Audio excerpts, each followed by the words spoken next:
not my microphone. Okay, here's what we're gonna do. We're gonna unplug Facebook just to make sure. So I'm just going on the internal mic on Facebook.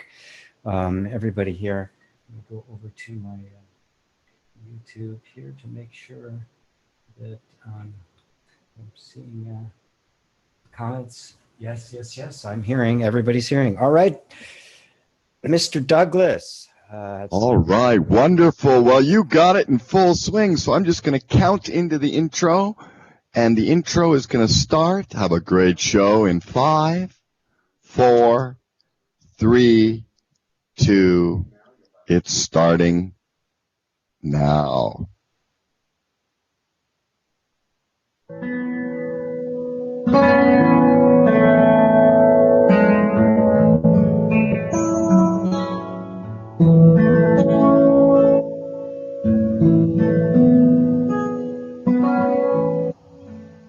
Hey, everybody. Welcome to the premiere episode of Satsang with G. I am so delighted to be here. I'm on BBS Radio Network. I'm also on YouTube Live and on Facebook Live all at the same time. A bit of a technological wonder has taken place.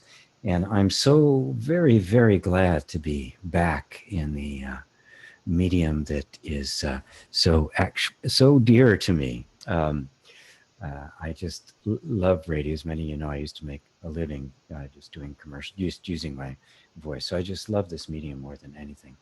And I love the fact that it's such a great venue for being able to reach out and invite people in to what I consider to be the most sacred and the most significant inquiry in the entire human kingdom, which is why I named the premiere episode The Search for Truth. And boy, there's so much associated with that. But let me just preface the entire thing by saying, let's just kind of cut right to the chase. And the chase is this. No matter where you look in the world, you're not going to find what you're looking for because it's not there. I know that that's a bold statement, and it's not really anybody's fault that we keep looking in the wrong place. It's that we've all been conditioned to look in the wrong place. We were all trained to do that. You know, how many of us got an upbringing where we were trained to look inside and, you know, and find the truth within? None of us did. We were all taught that happiness was in external circumstances. That's where you found the truth. And another word for truth is to just say happiness, peace, or freedom. You can put a lot of different spins on it. But the truth is what you come home to. I mean, it's the truth after all, right? So you see, our world is obsessively, psychotically committed to this pursuit of acquiring more stuff. We really think that that's the key to happiness. The world is run by the marketplace. It's run by economics, our political systems. Everything is this accumulation of stuff. It really just feeds our most basic instincts, which is not to say that there's anything wrong with having stuff. Obviously, I've got a lot of stuff, all the equipment that makes this happen, and the network, and the nice flowers sitting next to me. There's plenty. It's just, you can't expect these things to deliver anything other than what they are. They're not the truth. They're not the lasting peace and happiness. These flowers, as beautiful they are going to wilt. They're going to just, you know, go back to the dust from which they came, as is this body, as is your body, as all bodies. And this relentless pursuit of stuff is come. We're actually seeing the cost of it now. Humanity is paying the price for it. The world is paying for the price for it. You see, the pursuit of truth, this idea of seeking truth, when it's rightly directed, has been the reason humanity has advanced. I mean, it is our curiosity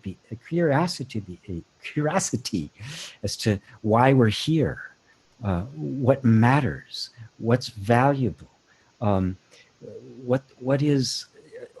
we just are overwhelmed. From the time we became human enough to look up at the sky and go, good God, this is so vast, and I'm aware of it. What in the world could this possibly mean? That search has made us better. It's made us more noble. It's made us more compassionate. It's made it more intelligent. It has made us, capable of incredibly beautiful innovations, both technologically and spiritually. It is the very best when it's directed towards the very best. But that natural desire to know what's up, to know what the truth is, has just been kind of distorted in our modern world. And the pursuit of happiness is become the pursuit of stuff. And yet the age in which we live in, with all of this wonderful stuff and conveniences and cool things, is the beneficiary of this this search. This search has revealed so many things about the way what the universe is and how it works and what we have at our disposal.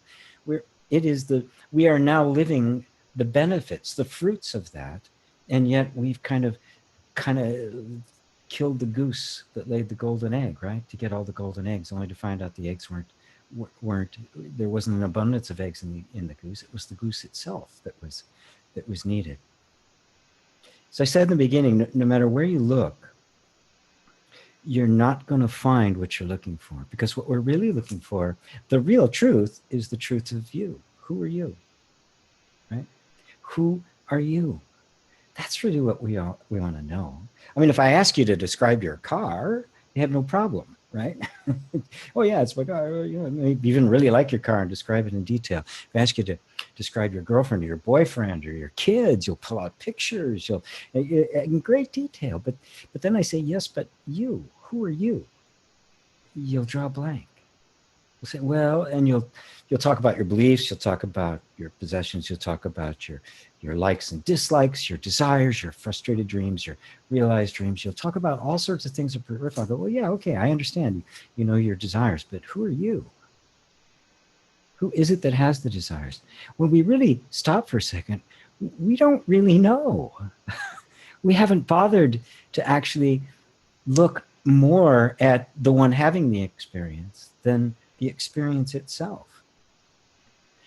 So if we're going to find the truth about ourselves, which is happiness, peace, and freedom, we're going to have to look in the right place. If it's the truth of ourself, it's obvious that the answer has to be here in the self, right? It can't be out there somewhere, because I'm not out there. There's a lot of cool things out there, but I'm right here. So somehow I need to turn that attention around and start looking in the place that it is. And that's what satsang is. Satsang is a Sanskrit word. It simply means communing with truth. It means hanging out with the truth. And it's often interpreted as hanging out with a spiritual teacher who knows the truth, and there's the dispensation, he hands out wisdom and that sort of thing. But that's not it at all, because that would still be the truth outside of you. The best teacher is only the one who turns your head around and guides you back into looking for yourself, questioning your own life, questioning your own experience, asking yourself the important questions.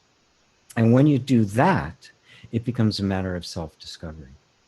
So the truth isn't knowledge, right? It's not something that you can point at and say, that's me. It's closer than intimate. It's closer than your breath. It's closer than your heartbeat. It's closer than your thoughts. In fact, it's the thing that is hearing your thoughts. It's the thing that feels or hears the heartbeat. It's the thing that notices your breath. It's the thing that experiences everything. I mean, really, if I was to ask you who you are, at a bare minimum, you must be whoever it is that's hearing my voice right now. Whoever it is whatever it is that's having the experience of being right this second, where everything is registering. I mean, this microphone I'm talking into isn't hearing my voice. It's picking up vibrations and changing it into electrical impulse, which goes to this little mixer over here, and then that goes out the back end and goes across more wires, and it ends up somewhere in I think it's Paradise, California, where it's picked up a switchboard, and now it's going out over the radio, or it's going out over YouTube. None of those piece parts in the middle are actually hearing my voice, carrying it, but they're not hearing it. You're hearing it. The buck stops there. If there's anything that's you, anything that deserves the name of I, well, that's it. That's got to be it. So that's where we want to explore. Now, when I speak in these lofty terms like this, like the search for truth and all that, people can feel kind of, well, I just got to ask the really big questions.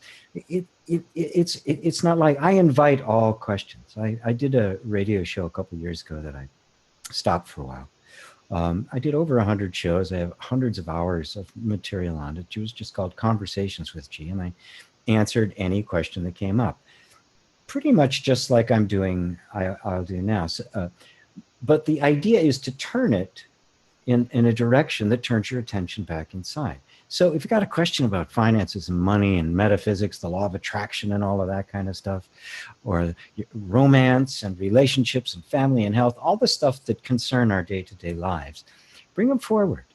Just don't be surprised if I turn them around on you, because the answer to every question, the ultimate answer to every question, excuse me, first off, the question behind every question is, where do I find lasting happiness?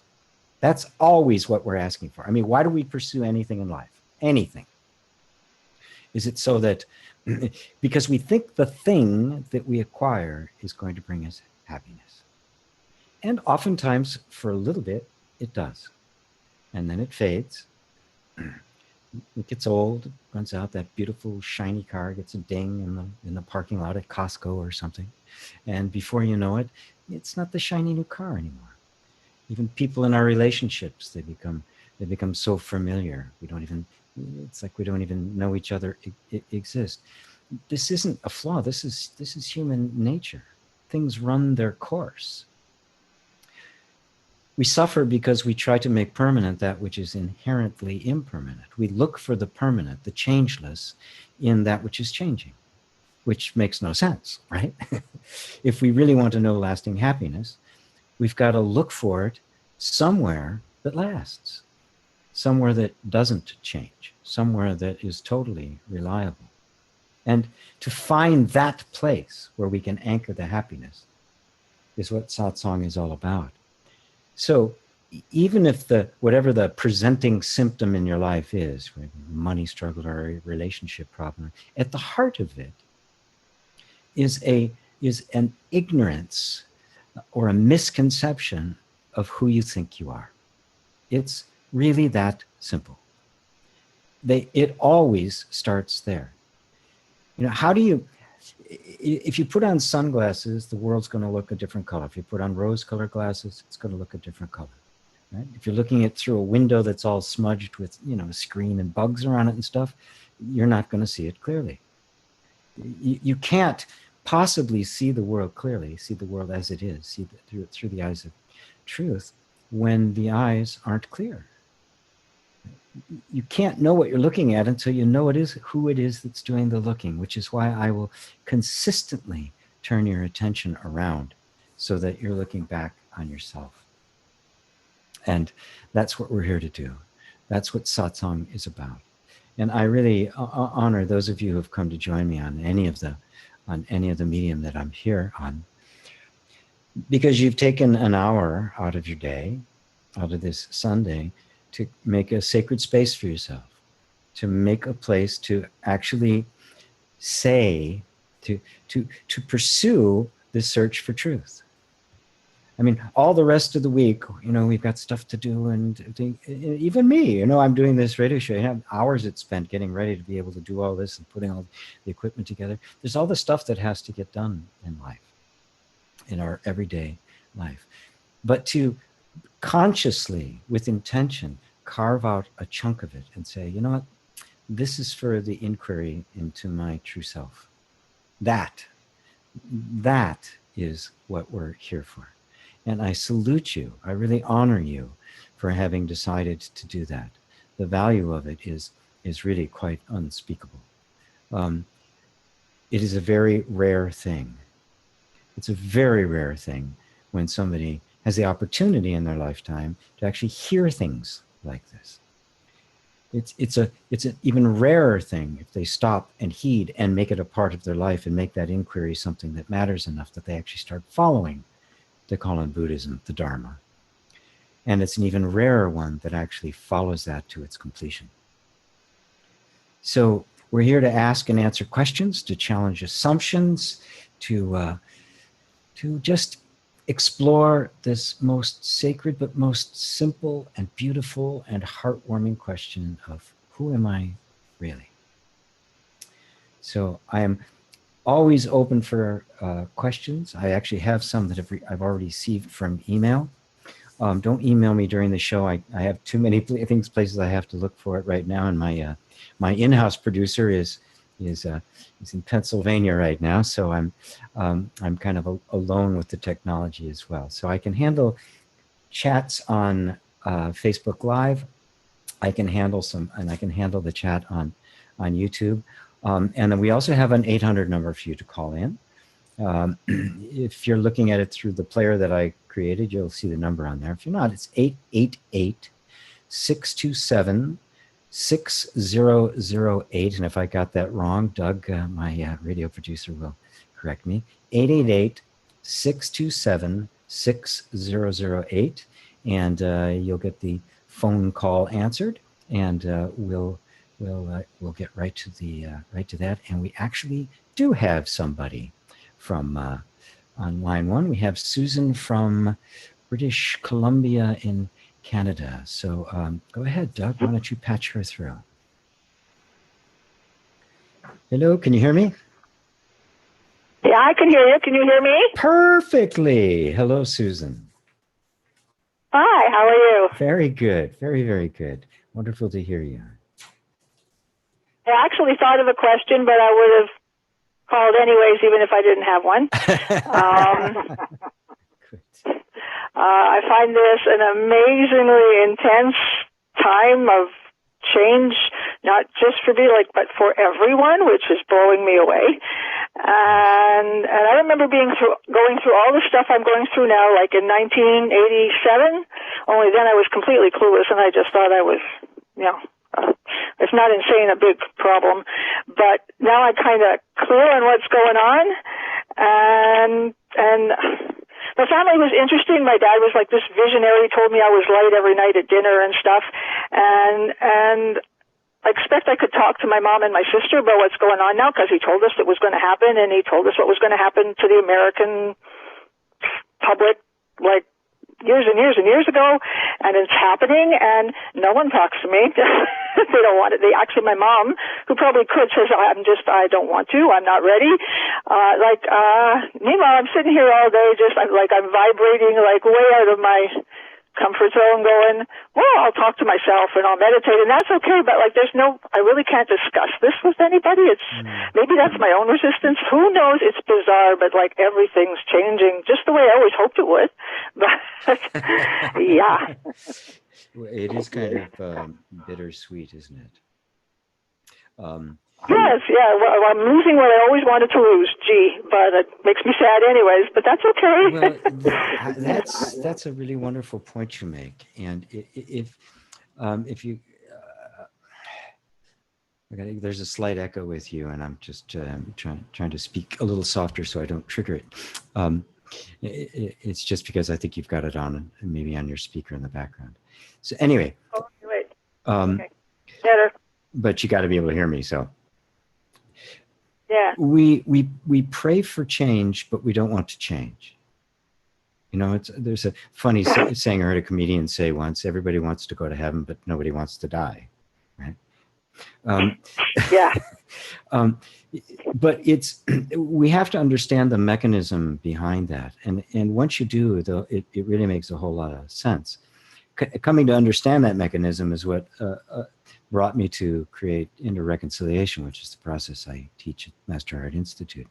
And it's very simply this: the part of you that wakes up to a deeper vision, a deeper idea of what's possible. It can be a very deep spiritual insight, or it can be much more practical, just, starting a business, or, making a change in your relationship, or just, doing something different with your kids. Any kind of idea that emerges that's clearly valuable, clearly progressive, clearly going to take you somewhere, but is going to involve some kind of shift or change to yourself, or whatever, maybe it's a family unit or whatever it is going to meet with inner resistance. It has to. The part of you that sees what is possible and begins to reach for it is not the part that's maintaining your everyday sense of well-being and safety. We have to understand, I call the one the visionary, which is a part that's very much alive in us. I call the other the tribe, which is this very natural energy of the safety mechanism of the nervous system. It's also in the chakra system. It's the first chakra. It's this energy of just pure physical existence. And it doesn't have any interest in anything progressive or wonderful or beautiful. It has no vision. It only is interested in being safe. It's already safe. It's got the entire environment mapped. It knows exactly what to do in every circumstance so that you're safe. Why are you rocking the boat? That's the attitude of that energy within us. The thing is that we think of ourselves as this being this one thing, and you are this one thing. I call that the light at the center, that the consciousness that's behind the whole thing. But we mistake the functioning of the energy system or the nervous system for ourselves. And we don't realize there's a bunch of different voices in there speaking, and they're each arguing for a different point of view. So what normally happens, and one of the reasons why I inner reconciliation is not self-help, and I call it the self-help treadmill, is that what we try to do then is we take the position that this vision is the right thing to do, and I try to force it down the throat of these energies inside of me that are resisting it. And of course, what do you do if somebody tries to force something down your throat? You resist even more. I don't know. Yeah, I mean, out come the claws, right? Out comes the heavy artillery. Okay? It's very natural for that to happen, because now, from the perspective of the energy that wants to keep you safe, which means it does not want change to occur because it doesn't know if in this new environment it can keep you safe, you now have become a threat to yourself. Yes. And it's just going to put up every roadblock it can possibly put up. And believe me, it's way better at defending itself than you are at bending it to your will. So what's the solution? Well, that's why I call it reconciliation. Let it end itself. That's why I call it. Ignore it. I call it inner reconciliation. If you recognize that that is what this energy does, that's always what it's going to do. You completely accept it and love it for what it does do. It becomes willing to do its job in a different way, which then allows it. Really? Oh, okay. Then allows it to kind of migrate to a place where it is still keeping you safe, but is also offering you a little bit more freedom. Let me tell you. Because I have this. Go ahead. I have this deeper sense, like if you just sit me quiet for 10 minutes, there is no danger. I spent my whole life, I was taught how to protect myself, and there's no danger. Really, yes. If I look inside, that's what I see. The reality is, in our modern life, there isn't. The genuine danger that we all deal with, it almost never happens. The real life-threatening stuff. The 99% of the danger, that the threats we feel, are totally imaginary. But to the energy system that has been trained into the defensive posture, they feel and seem very real, and it's reacting it's reacting the same way it would react if the bear just started chasing you in the woods. So what about, could it be possibly time in the development of humanity that we could let, the system won't go anyways, it's so over-conditioned, but if I just let it go, well, here's what happens. There's no reason for it, but it's there, but there's no reason for it anymore?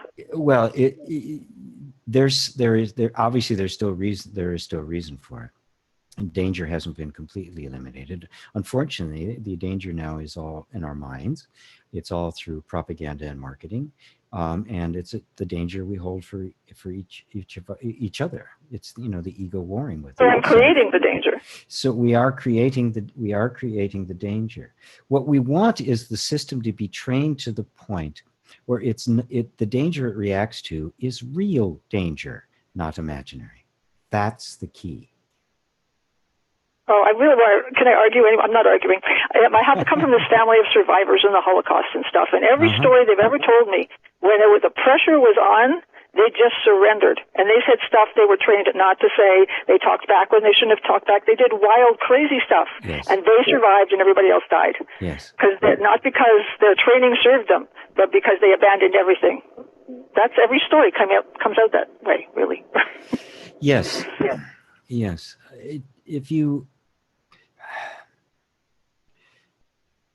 There's a beautiful line from Anthony de Mello, who said, "Enlightenment is total surrender to the inevitable."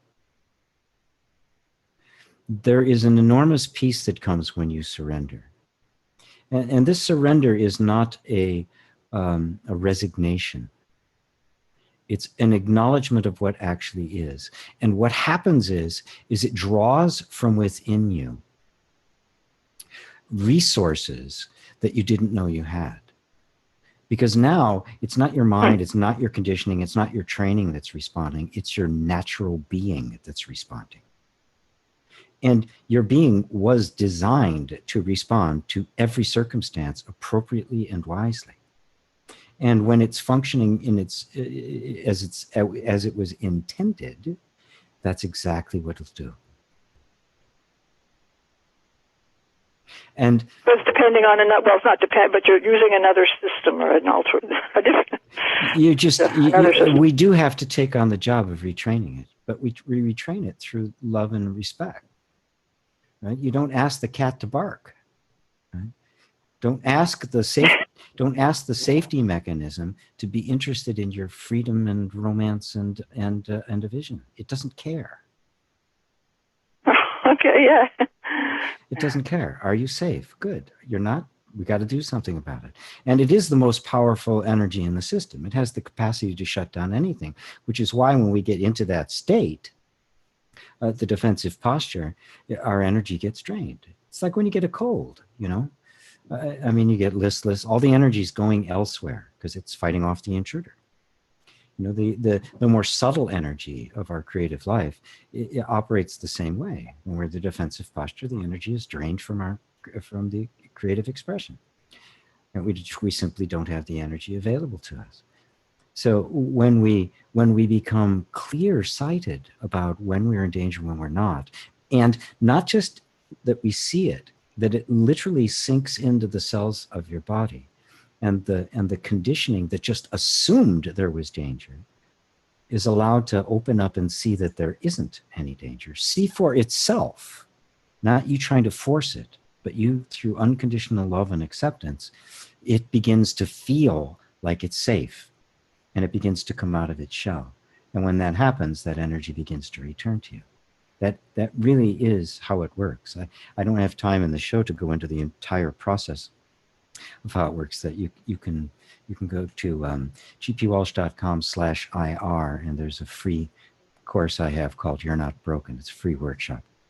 That is a nice introduction. So the question I would ask is, do you have experiences in any amount of relationships that are based on being here in presence, like with people who are actually perceptive in the moment, or everything? Sometimes my life in flesh is all about that protective system I learned, and I long for more relation in the world that is creative. There we go. Yes, I have, but they're few and far between. You know, what I would say is, if you're really wanting a relationship of that quality, you need to be in a relationship with yourself, expressing that level of quality. How well are you at being with yourself? In exactly the way I just described. Better, and I have over the last years. I will be creative in public and go home and feel like not, but I do it. It comes out of my mouth these days. Well, that's very good. Now let it be there when you're at home, when you're by yourself. Let yourself start just honoring what it feels like to simply be. Let me turn your attention back to the essence of the whole thing. It all comes back to this very subtle, very quiet sense of being. Everything starts there. And everybody has exactly the same feeling. That same sense of being is the same in every single one of us. We're all touching the same source, the same essence. When you take up residence there, you can't help but have company, because that's where everybody comes from. And not only that, but even in the people who don't express it in the slightest, you'll see it. There's a beautiful Sufi saying that says, everywhere the eye lands, it sees the face of God. That only happens when we find that sense of being, that we find that I am within ourselves. And when we do, relationships just blossom, they flower, because the relationship is no longer based on what you're trying to get. It is based on who you are and what you're giving, which is really love. Most relationships are actually just a business deal. They're a transaction. I have needs, you have needs. Let's get together and meet them, and it's okay, right? Some work well, some don't. But the true relationship, the true Satsangish relationship, the relationships that could last forever, that are dedicated for freedom, are not trying to find anything in another. They're trying to give to the other. They're not trying to get something from somebody that the other can't really give. They're just really loving who they are and maintaining that love for who they are, and not expecting them to be anything other than to not bring to them what they can't bring. Like I said, don't ask the cat to bark. Don't ask your 5-year-old to drive the car. You'll be very disappointed with the results. It can do what it can do, but it cannot give you the deepest thing that you really want, which is a sense of your own being. And that sense of being is where we all start. It's where we all live. And it's where we all end. And it's eternity itself. Yeah. Yeah. Thank you, Susan. Thank you very much. That was very fun. Now, I know that on Facebook, because we have had some technical difficulties here, you guys can hear me, but you can't hear what the caller is saying. So I'm sorry about that.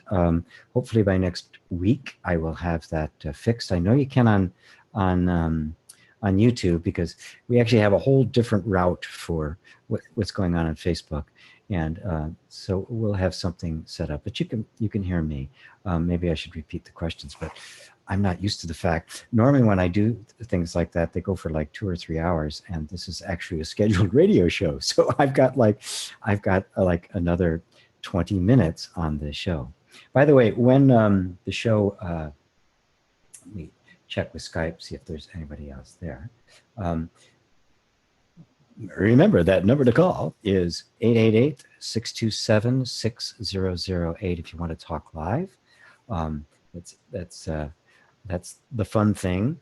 I have some chats here on Facebook. Just somebody told me. Let's see. So David said, make sure I get the mic over here as well. It's I I've always been kind of nearsighted. I'm doing my best to read off of the YouTube screen, which is like way on the other side of the room. GP, you articulate so well what my experience is on my spiritual journey. I'm probably the only guy that's listened to your live feed while prepping for a colonoscopy, a colonoscopy in the morning. Okay, David. Yes, that is a first. I've had somebody. Good, very good. What a great preparation. Because I started my spiritual life as a spiritual healer, a metaphysical healer, and grew into where it is now. I so love the application of spiritual truth to the physical body.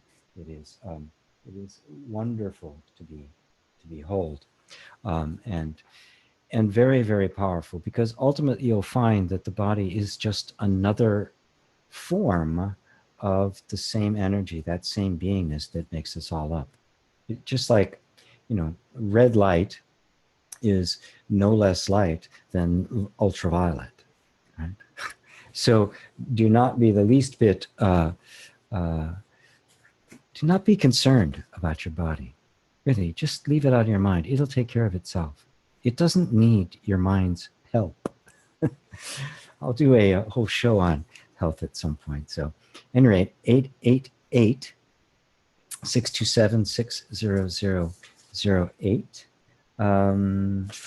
Got some more questions here that have come in from email. You can email me too, questions@satsangwithg.com. I can't get to them during the show, at least not during this show, maybe another time. So these are some that have come in. So until somebody from calls in or I get another chat, I will take this email. This actually came from one of the members of the graduate group at the Master Heart Institute. Kiana is his name, and I think I pronounce it correctly. I'm not sure. I've never heard him say it. Anyway, you've said the world doesn't need us to save it, that it needs awareness. Can you expand on this, please? Brief question, right to the point. No, the world doesn't need saving. Now, people kind of, what? We're looking at the carbon footprint and income inequality. And yes, there's a lot of things that need to be corrected, and they will be corrected when the ego no longer runs consciousness. When the consciousness is no longer identified with a separate self that feels alone, that feels threatened, that feels estranged, that feels alienated, that feels like there's limited resources and it has to grab its little part of it. All of that is the ideas that we're holding about ourselves. All of that is the picture we have in our mind. And once that gets believed, it starts to operate as if it's a reality. I don't really teach the whole metaphysics thing anymore. The law of attraction, do a little bit with that, but and the reason is simple. It's actually true. Whatever you believe strongly enough starts manifesting as your life. But at the heart and soul of it is not just, let's take that information now and get what I want. Because what's underneath the whole thing is the one belief that is causing all the others to hang around. And that's the belief in who you think you are. And that's the belief in yourself as a separate self, as a separate entity, as a being. This little shivering me in the midst of this vast, cold, heartless universe that could squash me like a bug any second. That's how we see ourselves. Now, we've mitigated that somewhat by forming communities and tribes, so we feel a little bit safer, and we travel in packs, and we identify with people, and we have certain beliefs, so we have others around us that make us feel more, and we dress a certain way. We conform to certain ways of acting and thinking and being so that we don't feel as separate. But the underlying sense of separation cannot be mitigated by that. The reason it can't be mitigated by that is because it's not really true. Now, the odd thing about it, that in the spiritual journey of every single being that goes on the spiritual journey, this sense of separation must emerge. It's not an accident. It's not like somehow you had the rotten childhood where you got off the track, you got conditioned to be somebody you weren't, and now you're struggling on the spiritual path to enlightenment. It's not it at all. Nothing wrong happened. The conditioning that took place, the establishment of a sense of identity which you took to be yourself, had to happen. The arising of this identity is part of the way nature works. And to come fully into the awakening, fully into who you really are, means to become consciously aware of the entire process. So first, it's like, as a child, you are this undifferentiated consciousness. It's like an animal, like a dog. They don't distinguish one thing. They don't have a conceptual model. Children are pure experience. But little by little, the natural functioning of the nervous system, the interacting with the environment, the restrictions put on us, the necessary restrictions put on us to keep us safe. You know, you don't stick the fork in the light socket. You don't run with scissors, which I still don't do. It's a good rule to follow, right? All of that ends up the nervous system very naturally creates a sense of identity around it, a sense of identity defined by those restrictions, and believes itself to be that. And we, the consciousness that's in the midst of the whole thing, believes it until something comes along that says, maybe that's not true. Maybe that's not what it is. And when that comes along, a questioning begins to emerge. Also, very naturally, this is grace. But consciousness begins to disidentify itself with this form and eventually sees that this form, this idea you've been entertaining about yourself, isn't actually who you are, that it is a creation of the nervous system. But because it's a creation of the nervous system, it's being implemented as a set of reactive patterns throughout the entire system, which is why you don't suddenly see God one day and everything's okay. Or you go to that retreat, you have that incredible aha moment where everything is perfect. You're walking on water and you're back in your car on Monday morning and you're yelling and flipping people off on the highway because somebody cut you off.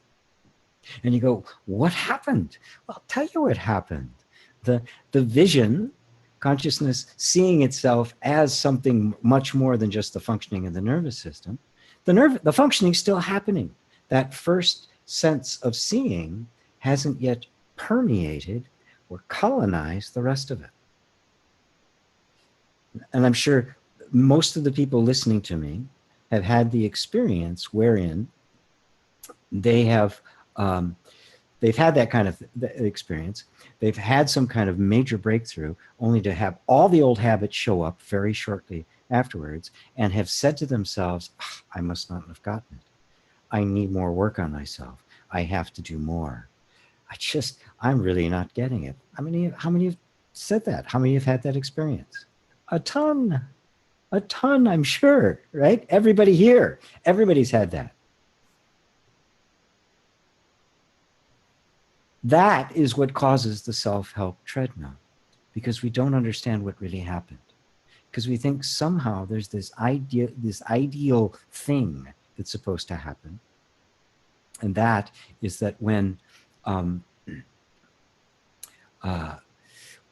great revelation takes place and the scales fall from your eyes and the Red Sea parts in front of you, that it's never ever going to fold over on you again.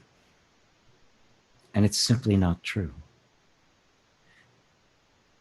The vision you had was real, but now it's got to just move out of being a vision, and it's got to start infiltrating and shifting your beliefs, shifting your reactions, and eventually shifting your behavior, so that the word is made flesh.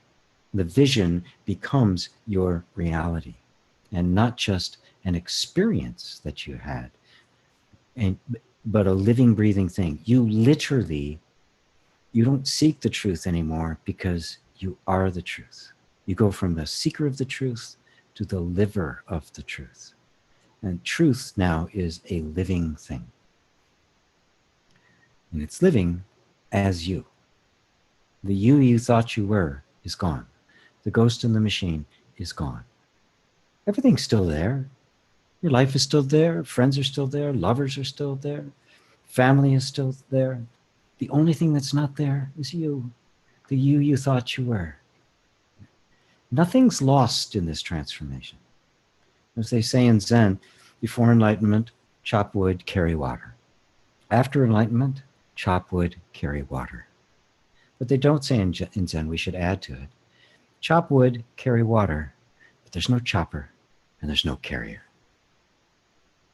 Now that may seem mystical or strange to some of you. What do you mean I'm not there? The you think you are isn't there. The self-image you have isn't there. And it doesn't take much to look for yourself to see that it's never been very dependable anyway. You know, the image you had of yourself 5 years ago is not the image you have now. And so if we put a lot of investment in it, really, you know, you put a lot of energy in it, you really were staking your happiness there, you're not going to come out very well, are you? It's not reliable. Remember I said in the beginning, if you want permanent happiness, you got to anchor it in the place that isn't changing. You got to anchor it where the permanence is.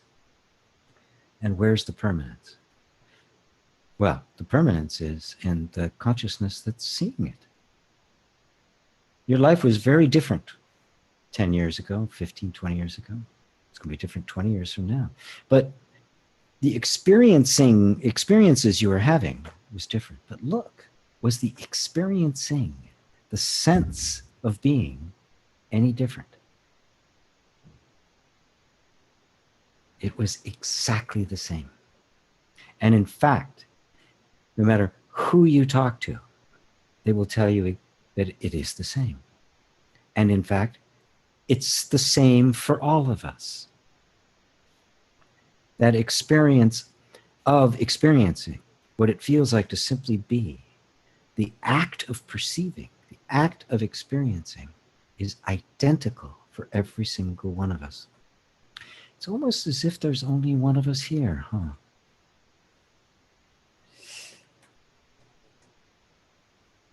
No other callers, it appears.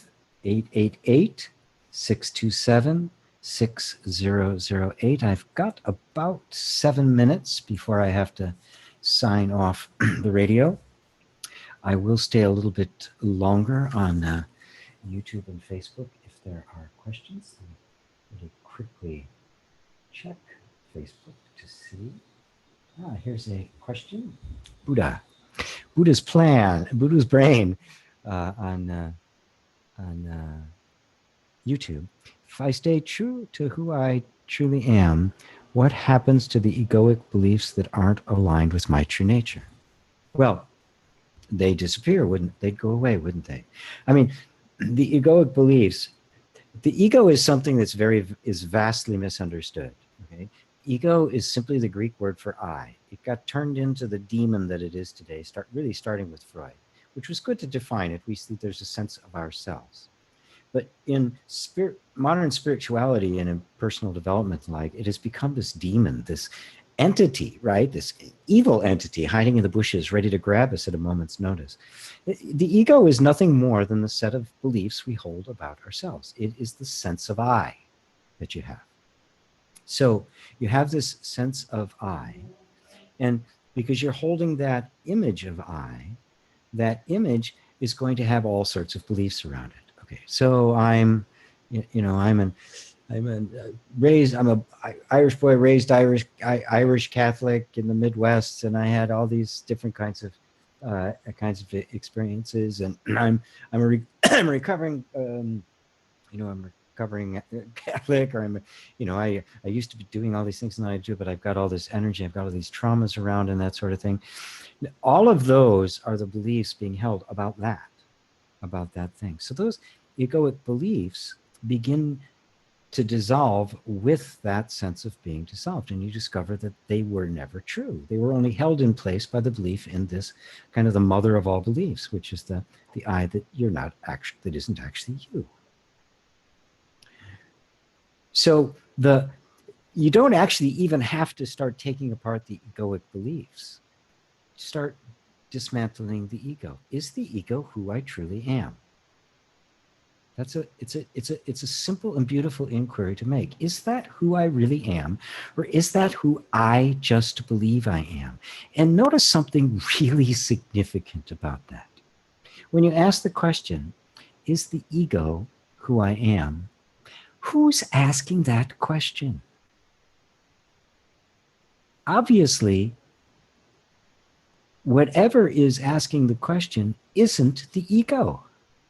It's sitting there looking at the ego. You are actually seeing the ego from another perspective. And what is that perspective? Whatever that perspective is, it's the same one that's hearing my voice and seeing this image, that's asking this question, that's typing that question. It's not the ego. Now, the ego is alive as a set of beliefs, as a set of programmed responses within the nervous system, which is why it seems like it's very real, like it has a real life. But it doesn't have a real life. It's not an entity. It is what I oftentimes call the ghost in the machine.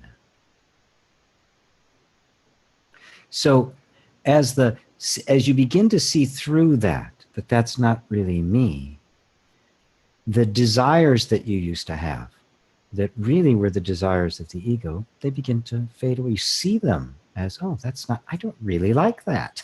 I'm not really interested in that.